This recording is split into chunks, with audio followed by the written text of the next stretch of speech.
ఈరోజు మనం చెప్పుకోబోయే కథ విక్రమాదిత్యుడు మరియు బేతాళుడు రెండో కథ. అడవిలోని పెద్ద చెట్టుపై వేలాడుతున్న బేతాళుణ్ణి మళ్ళీ తన భుజంపై వేసుకుని విక్రమాదిత్యుడు నిశ్శబ్దంగా నడవసాగాడు. అప్పుడు బేతాళుడు నవ్వుతూ ఇలా చెప్పాడు, రాజా, నీ ప్రయాణం సులభం కాదు. నేను ఇప్పుడు మీకు మరో కథ చెప్తాను, జాగ్రత్తగా విను. ముగ్గురు యువకులు. ఒక యువతి ఒక గ్రామంలో ఎంతో అందమైన మరియు తెలివైన యువతి ఉండేది. ఆమె పేరు మాధవి. ఆమెను ప్రేమించిన ముగ్గురు యువకులు ఉండేవారు. మొదటి యువకుడు చాలా ధైర్యవంతుడు. రెండవ యువకుడు మంత్ర విద్యలో నిపుణుడు.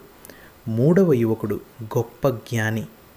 ఒకరోజు మాధవి అనారోగ్యంతో మరణించింది. ముగ్గురు యువకులు తీవ్ర దుఃఖంలో మునిగిపోయారు.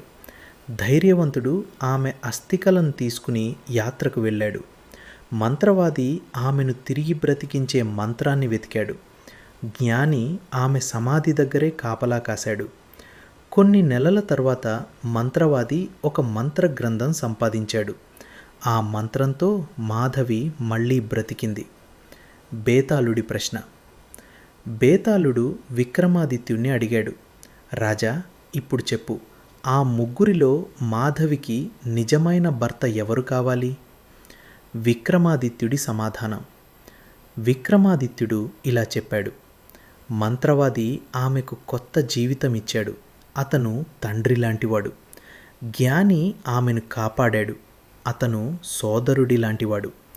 కానీ ఆమె అస్థికలను ప్రేమతో తీసుకుని తిరిగిన ధైర్యవంతుడే నిజమైన భర్త కావాలి. విక్రమాదిత్యుడు మాట్లాడగానే బేతాళుడు గట్టిగా నవ్వి మళ్ళీ చెట్టుపైకి ఎగిరిపోయాడు. రాజా, నువ్వు మళ్ళీ మాట్లాడావు. ఇక నన్ను మళ్ళీ పట్టుకోవాలి అని చెప్పాడు. ఇటువంటి మంచి కథల కోసం చక్రి ఎడిట్స్ ని సబ్స్క్రైబ్ చేసుకోండి. మీ ఫ్రెండ్స్ అండ్ రిలేటివ్స్ కి షేర్ చేయండి. స్టోరీ కనుక నచ్చితే లైక్ చేయండి.